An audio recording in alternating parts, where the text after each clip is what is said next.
Hi, this is Corey Johnston, and today's lesson is going to take place in the 7th chapter in the book of Ezra, and this is the juncture at which we meet the author himself, who becomes a character in the events henceforth until all the way to the 10th chapter. Now, prior to this point, Ezra writes as a historian of the generations which came before him in the exile, beginning with Zerubbabel, who was descended from Jehoiakim, one of the last kings of Judah.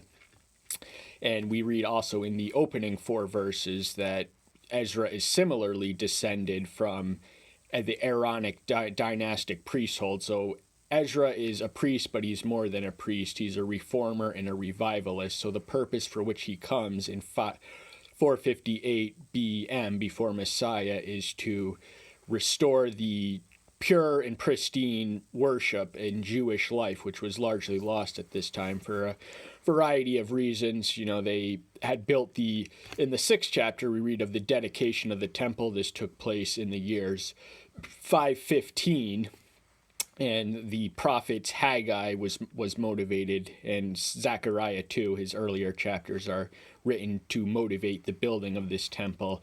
But it's been the first word we read of we're actually just going to read the opening verse. And after these events, in the reign of Artaxerxes, king of Persia, Ezra, son of Sariah, son of Azariah, son of Hilkiah. So the after these events is in the reign of the Persian Emperor Artaxerxes, whose reign date spans from 465 AD. That's when he succeeded his father Xerxes, who was assassinated in that year. He's the one who had tried to swallow the Greece and, by connection, Western civilization whole. And as Esther was one of his wives, so this time frame occurs right away. Artaxerxes was persuaded by the obstructionist of the rebuilding of Jerusalem. So even though the temple is not built at this time, the walls remain unfilled, and that's one of the reasons that Nehemiah, his counterpart and contemporary, is sent while he is instructed to restore the fold of the true religion. And he was descended 4 generations. He's a great-grandson of Hilkiah, who was the last high priest in the temple under Hezekiah. Now their temple would be no more, yet he could trace his lineage all the way back. So a lot of Jews had lost their lineage at this time. They had intermixed and interwoven with the Babylonians or some other ethnicity in their city, and the result was just chaos. So one of his things, of which we read of in the 9th chapter, I believe, is his campaign to eliminate the foreign wives and husbands from the camp of Israel. Son of Shallum, son of Zadok, son of Ahidub, son of Amira, son of Azira, son of Maato, son of Zariah, son of Uzi, son of Buki, son of Abishu, son of Phinehas, son of Eleazar, son of Aaron, the chief priest. So of these names, only the ones in the final verse we're familiar with. Phinehas was the 3rd generation of inherited priest. He was the grandson of Aaron, the high priest, Moses' brother. So they were to establish a hereditary dynasty in the offices of high priest, which Ezra has the claim to. So that's where he gets the authority to unleash the revival and restoration that he is called to release.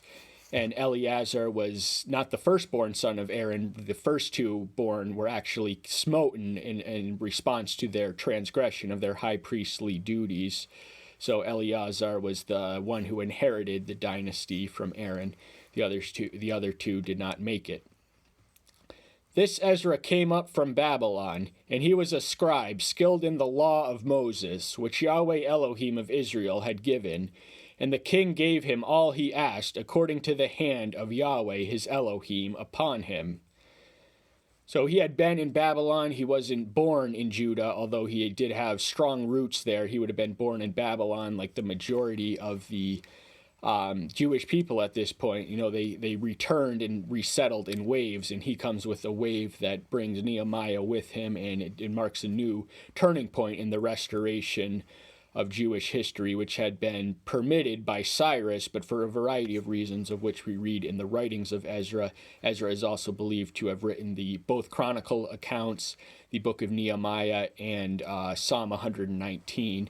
So he was a scribe, and he did write much of the. He was a scribe, a priest, and he studied in the Torah, but even more importantly, he obeyed it. So it's not enough to study; you have to live out its principles if you're going to call yourself a student of the law or a protector thereof. You really have to have it worked out in your own life before you go issuing examples and instructions to other.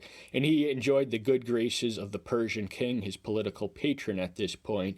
So a lot of these Jews secured the good graces of foreign powers, Daniel and Joseph and Ezra and Nehemiah, by being sincere individuals. So they were living, they were preaching, though without words, what a disciple of Yahweh looks like. And some of the children of Israel, and the priests, and the Levites, and the singers, the gatekeepers, and the Nethiman came up to Jerusalem in the 7th year of King Artaxerxes. The 7 years, if he ascended to the throne in 465, that leaves us at 458, the mark we earlier declared. So we have a chronologically precise dating of when this occurred. This was 480 or 458 years before the birth of the Messiah. And the priest and Levites would have been the tribe from which he hailed. They were given the priestly duty and prerogative, though by this point not every priest was a Levite and not every Levite was a priest, but that is how it would have been originally intended. And he came to Jerusalem in the 5th month, which was in the 7th year of the king. So we have an even more chronologically precise and narrowed down framework to work with in that the passage of that. For on the 1st of the 1st month he began to go up from Babylon, and on the 1st day of the 5th month he came to Jerusalem, according to the good hand of his Elohim upon him.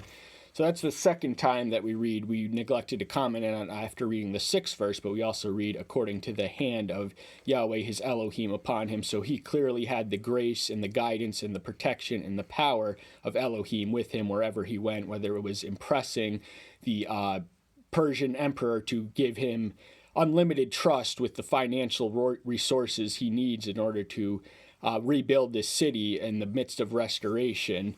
That is the project he has his patronage on, and he couldn't have gotten it done unless it was providentially arranged. He was pre-selected before the foundation of the earth to do this task.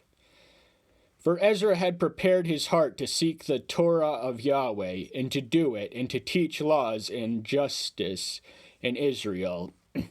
So prepared, that means he was a diligent disciple and a serious student, but he didn't stop at studying it. He actually lived out these principles. He enacted them, he embodied them, and he exemplified them to add authority to his great knowledge. The knowledge in his head was equal to the example in his feet, so he posed a really great example in more ways than one as a model minister. And, the whole purpose of the law was that those who understood it could teach and apply laws and justice in Israel. So it was their law to govern every aspect of their life, civil, ceremonial, and moral. And this is the copy of the letter that King Artaxerxes gave Ezra, the priest, the scribe, a scribe in the words of the commandments of Yahweh and of his laws to Israel. So this isn't the first letter we read of in this book. We read of earlier scurrilous letters that were sent to Persian emperors who preceded Artaxerxes to the throne, and they were scurrilous and smear campaigns with little basis in truth, save the complicit conspiracy of outsiders who were determined to slander the Judeans who insisted on doing their own work by themselves.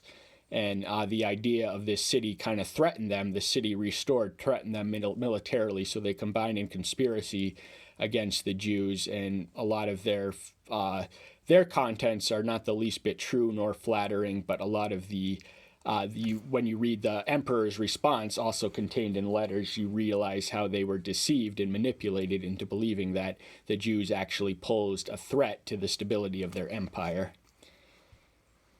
Artaxerxes, king of kings, to Ezra the priest, a perfect scribe of the law in the Elah of heaven, and now. So he's giving him good due deference as a king. He considers him an equal in his own world. He is the perfect scribe of the law of Ella. He does something no one else can do, as well as he does it for his people. So he has a similarly inflated concept of Ezra's purpose for his people as he does his own. And I make my decree to all those people of Israel and the priests and Levites in my kingdom who volunteer to go up to Jerusalem, go with you. So he's giving an open and elastic pass to all the people who want to go with him to go with him. So he's sending Ezra, but not alone, but as a leader of men. So he's giving him and his people the grace to return and restore their struggling city, which has not been healthy or well since the Babylonians razed it a little over a century ago. Closer to a century and a half, in fact. Since you are being sent by the king and the 7 counselors to inquire about Judah and Jerusalem with regard to the law of your Ella, which is in your hand. So even though he didn't understand this law, he trusted him to enforce it, and he saw no threat in this law. There was nothing subversive about the law of Moses, which was to govern their relationships with the world, with each other, and with Yahweh. And to bring silver and gold, which the king and his counselors have voluntarily given to the Ella of Israel, whose dwelling is in Jerusalem.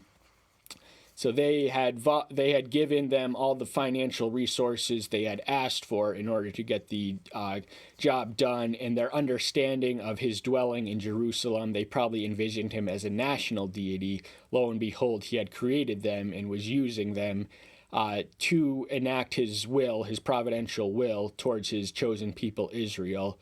So it was all for a purpose. They were at the mercy of providence as much as the Jews. And all the silver and gold that you find in the province of Babylon, along with the gift of the people and the priest, voluntarily given for the house of their Ella in Jerusalem. So they not only had the patronage, the endorsement, but also the financing of the imperial power that being the Persian throne and its emperor. And they combined the contributions of their own welfare, so their own resources were matched and exceeded by their political patron, who was the emperor at this point, in whose good graces Ezra sufficiently stood to entrust him with the task to bring all his people with him and get done what he thinks he needs to get done, because he sees there's no threat or harm. His trust is total in his servant, who is a leader of his own people, but remains functionally subordinate, at least in the operation of the empire to the emperor himself. And whatever seems good to you and your brothers to do with the rest of the silver and the gold, do it according to the will of your Ella. So he's giving them a blank check. They can use as much as they need, as much as they want. Of course, Ezra wouldn't have abused this privilege. He wouldn't have pigged out and stole from the king. He would have gotten whatever it took. So this was an expensive endeavor, and it did cost money and time and effort and energy and fighting for and everything else that goes into building something that is good, when obstacles are all around it, and trying to take a good thing and corrupt it to not functioning as it's intended.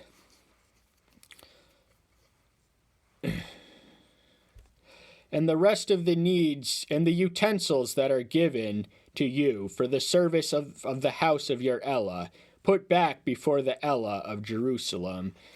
So the Babylonian kings had captured and taken all the semi-precious gold and silver, etc., utensils that had adorned the temple in Jerusalem. These were devoted to Yahweh, but they had taken them, and that's ultimately why the Babylonian king fell.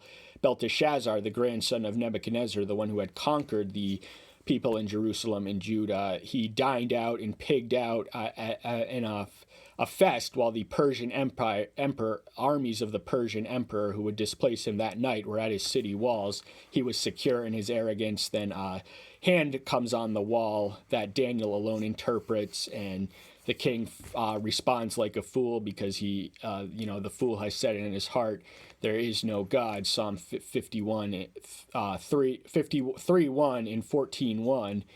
But, God is nowhere on the mind of this king, but that's ultimately getting sidetracked. That's just bringing it back into history. That's not necessarily relevant to where we are now. So where were we? And the rest of the needs for your house of Elah, which falls to you to give from the king's treasure house. So once more, they have the backing and supplementation of the emperors and the empire's financial resources at their disposal for their cause and to whatever end they see fit and however much they want. And I, Artaxerxes, the king, do make a decree to all the treasurers who are beyond the river, that whatever Ezra the Cohen, the scribe of the priest, the scribe of the law of Elah of heavens, ask of you, let it be done promptly. So he's delegating this Ezra a blank check of vicarious authority. So his authority, wherever he is, if he's in Jerusalem, is going to carry the stamp and seal of the emperor's approval, and his authority will supplement Ezra's authority to do the reformation and revival that needs to be done. And that was basically his duty while Nehemiah rebuilt the walls. He wanted to get them on the right track to restore the lost religion. Tragically, by 432 BM, which occurs a little over 20 centuries after this, the events of 458, the prophet Malachi had much to say about the decline and apostasy of the priestly craft. And he's the final written prophet of the chronologically and literarily arranged final written prophet in the Old Testament. Up to 100 kikers of silver, and up to 100 cores of wheat, and up to 100 baths of wine, and up to 100 baths of oil, and salt without reckoning. So we have no idea what these measurements translate as, but we can gather that it's a large amount and it's precious things to begin with. So any amount of silver, wheat, wine, or oil is going to be valuable, and salt was an especially valuable commodity throughout the ancient world, as was silver and everything else. But the point is that he has all the resources he could want, need, or think of to do in order to do what he intended to get done. Whatever is commanded by the Elah of the heavens, let it be diligently done for the house of the Elah of the heavens. For why should there be wrath against the kingdom of the king and his sons? So he's acknowledging this Elah of the heavens, he doesn't even fully understand, but he envisions him as sort of a locally confined, and his presence was to dwell at the temple itself. That was the majority of the Jewish people's conception, but they understood him to be the universal creator of all the pagans and all the earth and all the universe and all the heavens, which is reflected in this king's description of the God of Israel. He calls him the God of heavens. Elah is the singular version of Elohim, which is plural in itself. And what's good for this God and his servant is good for his own kingdom. That's why he gives it the unlimited endorsement and the faithful trust to do it all. We further inform you that there is no authority to impose tax, excise, or toll on any of the priests and Levites, singers, gatekeepers, Nephilim, and servants of the house of Elah. So they had close to one of the freedoms of religion that we enjoy in America today is having tax-exempt establishments and foundation. That is something the ancient Jews had, and what a difference that makes, because then we become wedded to the state. And that is never a healthy marriage, because the church has been an agent of tyranny and persecution only in as much as it has been attached to the state. So I believe firmly in this strict separation of church and state from the vantage point of us not being in their debt, because then we owe them something and then we're basically its servant. So we got to stay away from that stuff in the times we live as then and now. And you, Ezra, according to the wisdom of your Elah that is in your hand, appoint magistrates and judges to judge all the people who are beyond the river, all such as know the law of your Elah, and teach those who do not know them. So the river would have been the Euphrates River, which was the domain granted to Abraham, which has never been fully owned or occupied or controlled by the Jewish people. but he gives an elastic stamp on his jurisdiction to say whatever he needs to say to teach those who do not know them. So he's actually endorsing their evangelical mandate and charter, which they themselves had tragically neglected throughout their history. And whoever does not do the law of your Ella and the law of the king, let judgment be promptly executed on him, whether it be death or banishment or confiscation of goods or imprisonment.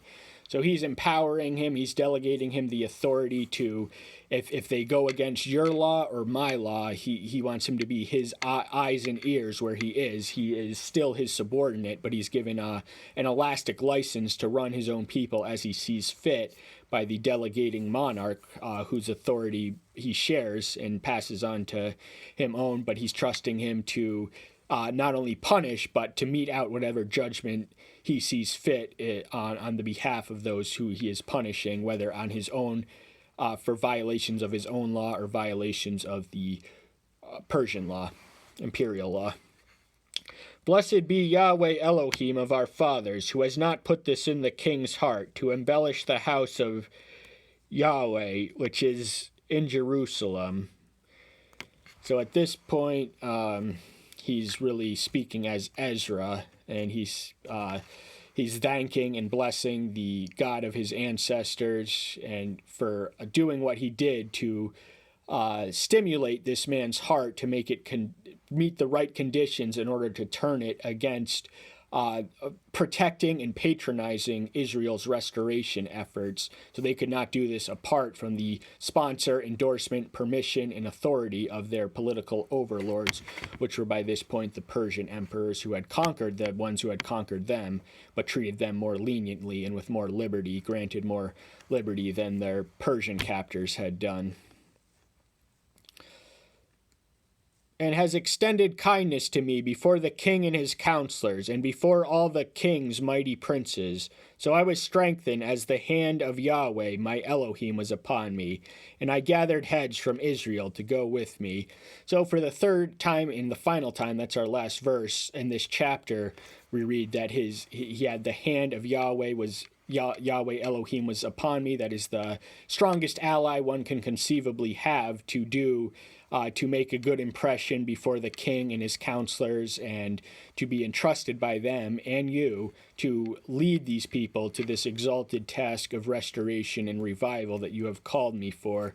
And he's a man on the march, so as soon as he processes the kindness that has been given to him, he gets right busy, and he's a man on the march, and he's going to get done what it was called to get done and chosen to get done in the chapters which precede after this one. But that's all the time we have for today. Thank you so much. I'm so glad you're here. Stay tuned until next time. I'll see you then. Bye-bye.